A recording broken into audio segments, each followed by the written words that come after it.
Okay, today we're going to discuss about special limits. So in your module, you can see this limit of sine t over t as t approaches 0 is equal to 1. We have proven that already by assigning values of t as t approaches 0. And we have proved it based on what is reflected on your module, and that is equal to 1.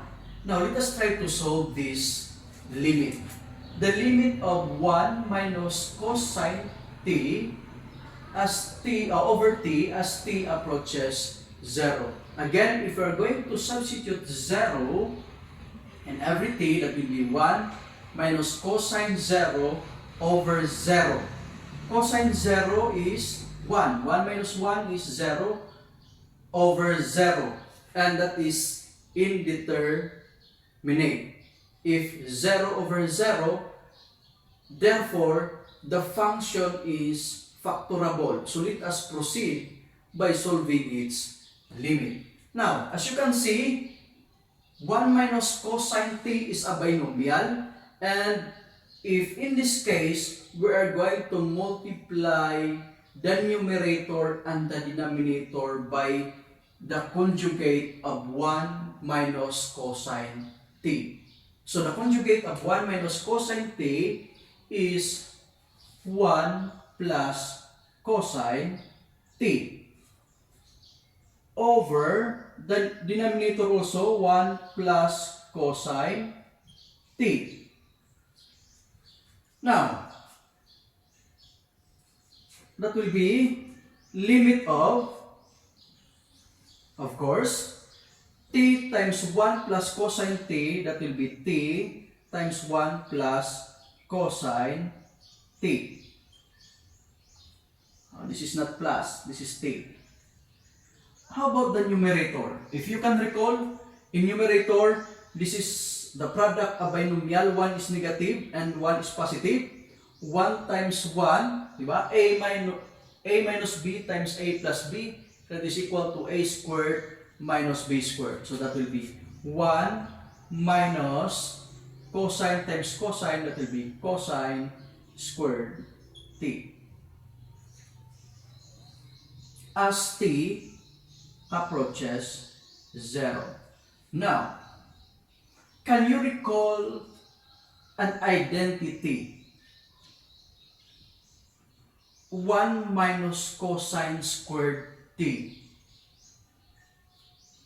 This is familiar to you?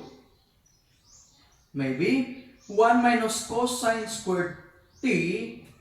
If you can recall, we have cosine squared theta plus sine squared theta is equal to 1. This is an identity.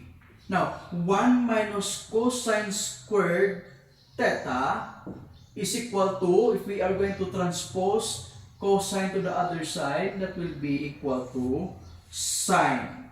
So that will be the limit of sine squared t over t times 1 plus cosine t. Okay? As t approaches 0. Now take note. What to do next? Sine squared t is equivalent to, we will write first the limit. As t approaches 0, sine squared t is sine t times sine t. If we're going to factor sine squared t over t times 1 plus cosine t. Now we have familiar here. Sine t over t. Since this is a product, we can proceed by composition. That will be the limit of sine t over t as t approaches 0 times the limit of here sine t over 1 plus cosine t. By composition, we can regroup the limit. Okay. Now, this is familiar. The limit of sine t over t is equal to 1 as t approaches 0. So we'll write 1 times.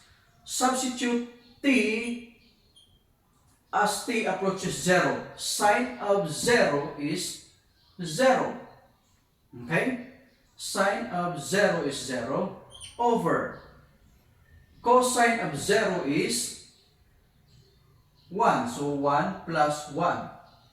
So in short, that will be 1 times 0 and that is equal to 0. Therefore, we can have the limit of 1 minus cosine t over t as t approaches 0 is equal to 0. This is one of the special limits. The limit of 1 minus cosine t over t as t approaches 0 is 0.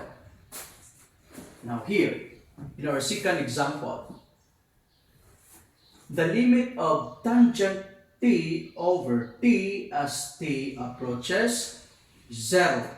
Now take note, in our previous video, the limit of tangent t is equal to the sine t over the cosine t, right? The sine t over the cosine t over t. Now in this case, there are two fractions, so that will become limit of sine t over cosine t times the limit of, this is t approaches 0. T approaches 0, the reciprocal of this, so that will be, okay, balik na ito. Now, sine t, so that will be limit of, as t approaches 0, sine t over cosine t times the reciprocal of this, 1 over t. Now, if we are going to to multiply this one, we can interchange cosine t and t in order for us to have a familiar thing like this. Okay? Example, 1/2 times 1/4 is equal to 1/8. If I am going to interchange 2 and 4, that makes no difference. The answer is still 8. So, this is the thing we have to consider.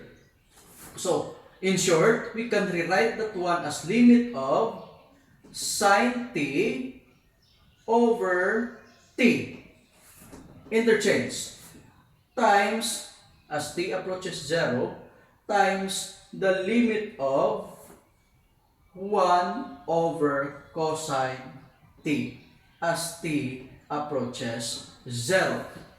Now, sine t over t as t approaches 0 is 1 times, can we substitute 0 now? 1 over cosine of 0. Cosine of 0 is 1, so 1 over 1, so that will be 1 times 1 is equal to 1.